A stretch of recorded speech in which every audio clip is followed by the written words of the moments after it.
दोस्तों ये कहानी एक ऐसे लड़के की है जिसे अपनी ही टीचर से प्यार हो जाता है और वो उसे पाने के लिए किसी भी हद तक चला जाता है। तो कहानी की शुरुआत लाना नाम की एक स्कूल टीचर को दिखाते हुए होती है जो कि एक शादीशुदा औरत थी। उसके पास एक प्यार करने वाला पति था और एक बेटी थी जिसका नाम था जेसिका। हम देखते हैं कि लाना जिस स्कूल में पढ़ाती थी वहाँ पर बैनी नाम का एक हरामी लड़का भी पढ़ता था जो कि पूरी क्लास के दौरान सिर्फ लाना की चूचियां ही देखता रहता था। ये देखकर लाना भी उसकी तरफ अट्रैक्ट हो जाती है, लेकिन वो उससे अपने खेत में मजदूरी नहीं करवाना चाहती थी क्योंकि बैनी सिर्फ उसका एक स्टूडेंट था। वहीं बैनी बार बार मौका ढूंढता रहता था लाना के करीब आने के। वो लाना को गीला तो कर देता था लेकिन लाना जैसे तैसे करके खुद पर कंट्रोल कर लेती थी। इसके बाद लाना से जितना हो सकता था उतना वो बैनी से दूर जाने की कोशिश करने लगी। फिर एक सुबह लाना क्लास में आकर अपने सभी स्टूडेंट्स को टेस्ट पेपर्स बांटती है और उनको सारे रूल्स बताने के बाद पेपर लिखने को कहती है। लेकिन थोड़ी देर बाद वो नोटिस करती है कि बैनी पेपर में कुछ नहीं लिख रहा और सिर्फ उसकी चूचियां घूरे जा रहा है। तभी लाना उसको इग्नोर कर देती है और दूसरी ने लगती है।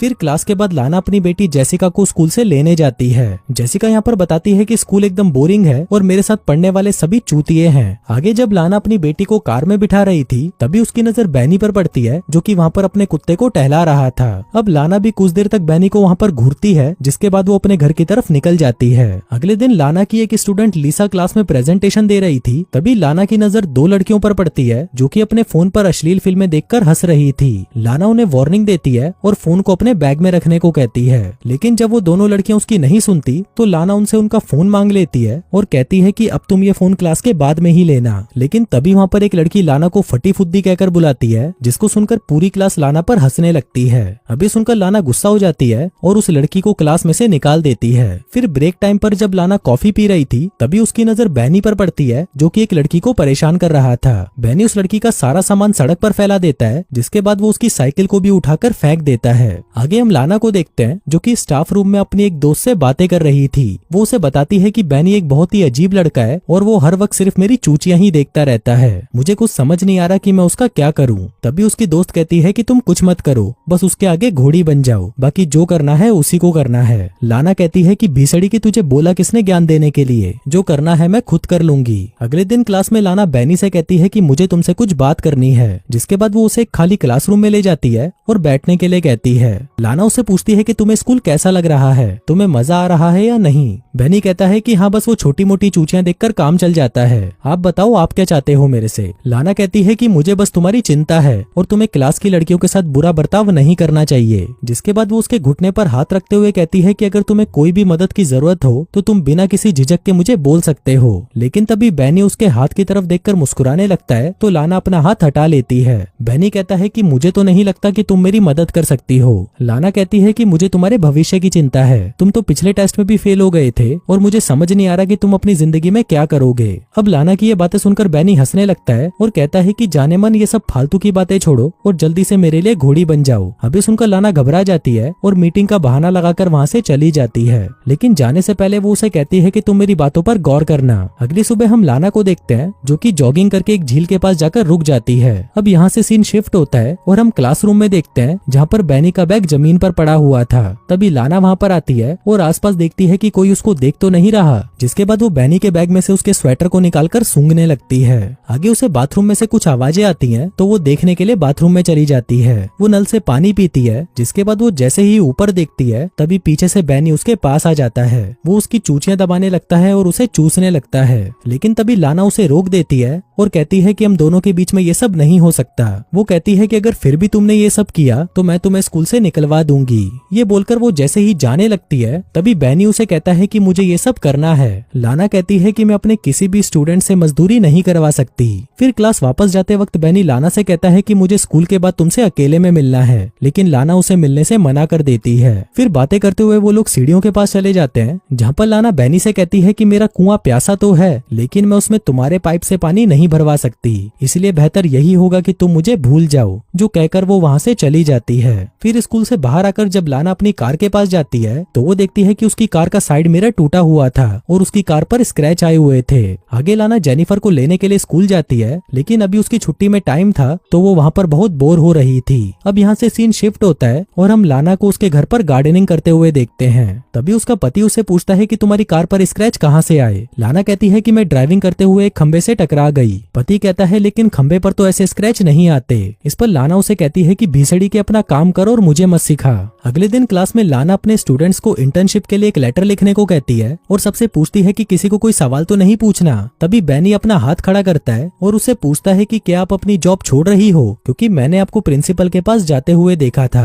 अभी सुनकर लाना को गुस्सा आ जाता है और वो बैनी से कहती है कि मैं तुम्हारी प्रिंसिपल को शिकायत करूंगी। बैनी कहता है कि तुम्हें तो वैसे भी प्रिंसिपल की बिल्ली चाटना पसंद है। अभी सुनकर लाना भड़क जाती है और लैनी के बैग को उठाकर बाहर फेंक देती है। कहती है कि या तो तुम क्लास से चले जाओ या मैं चली जाती हूँ। लेकिन जब बैनी उसकी बात नहीं सुनता तो लाना खुद ही वहाँ से बाहर चली जाती है। आगे घर पर लाना जब अपनी बेटी को पढ़ा रही थी तभी उसका फोन बार बार बजने लगता है, लेकिन जब लाना उस फोन को उठाती है तो उसे दूसरी तरफ से कोई जवाब नहीं मिलता।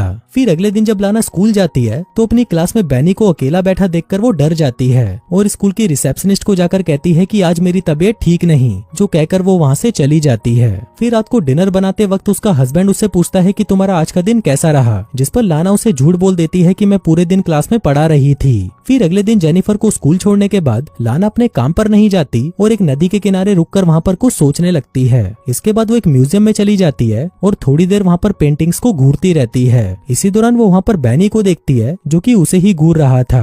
अब लाना उसे देखकर घबरा जाती है और जल्दी जल्दी वहाँ से भागने लगती है, लेकिन तभी लिफ्ट में बैनी उसे फिर मिल जाता है। बैनी लाना से कहता है कि जाने मन मैं तुम्हें बहुत मिस कर रहा था, जिसके बाद वो फिर से उसकी चूचियां दबाने लगता है। अब ये देखकर लाना भी कंट्रोल से बाहर हो जाती है और बैनी को पकड़कर चूसने लगती है, पर तभी बैनी उसे रोक देता है और अपनी उंगलियों को उसकी गुफा में घुसा देता है। तभी सीन शिफ्ट होता है और हम लाना को देखते हैं जिसे रात को नींद नहीं आ रही थी। उसे बार बार बुरे सपने आ रहे थे कि उसकी फैमिली उससे दूर हो गई है। अगले दिन वो चुपके से स्कूल के प्रिंसिपल के रूम में चली जाती है और वहाँ से एग्जाम पेपर चुराकर अपने पास रख लेती है। आगे जब सभी स्टूडेंट्स लंच करने के लिए कैफेटेरिया में जाते हैं तो बैनी को फंसाने के लिए लाना उन पेपर्स को बैनी के कोट में रख देती है। फिर अगले दिन जब लाना स्टाफ रूम में बैठी थी तभी वो देखती है कि वहाँ पर सिक्योरिटी गार्ड्स बैनी को पकड़कर कहीं ले जा रहे थे और तभी लाना को पता चलता है कि एग्जाम पेपर्स चुराने के जुर्म में बैनी को स्कूल से निकाल दिया गया है। लेकिन कुछ दिनों बाद हम देखते हैं कि बैनी के जाने के बाद लाना उसे मिस कर रही थी और वो उसके साथ बिताए हुए पलों को याद करके गीली हो रही थी।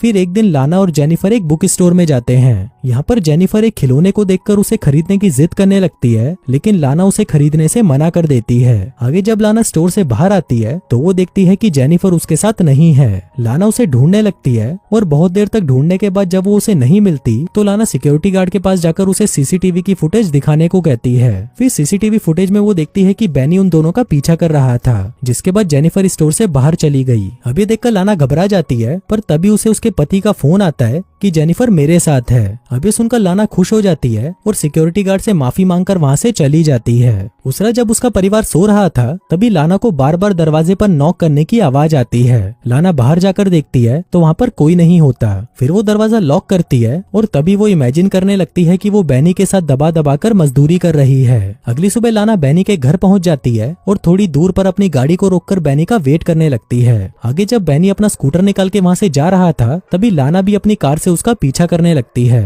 पीछा करते करते लाना एक सुनसान जगह पर पहुंच जाती है और तभी वो अपनी कार की स्पीड को बढ़ा देती है, जिसके बाद वो अपनी कार से बैनी के स्कूटर को टक्कर मारती है और चुपचाप वहाँ से निकल जाती है। थोड़ी देर बाद लाना अपनी कार को साइड में लगाती है और बाहर निकलकर वहाँ से कहीं चली जाती है। दोस्तों, यहाँ पर लाना बैनी से इतना ज्यादा परेशान हो चुकी थी कि वो उससे पीछा छुड़वाने के लिए किसी भी हद तक जा सकती थी, यहाँ तक कि वो उसकी जान भी ले सकती थी और लाना ने ऐसा किया भी। और दोस्तों, इसी के साथ ही ये कहानी यहीं खत्म हो जाती है।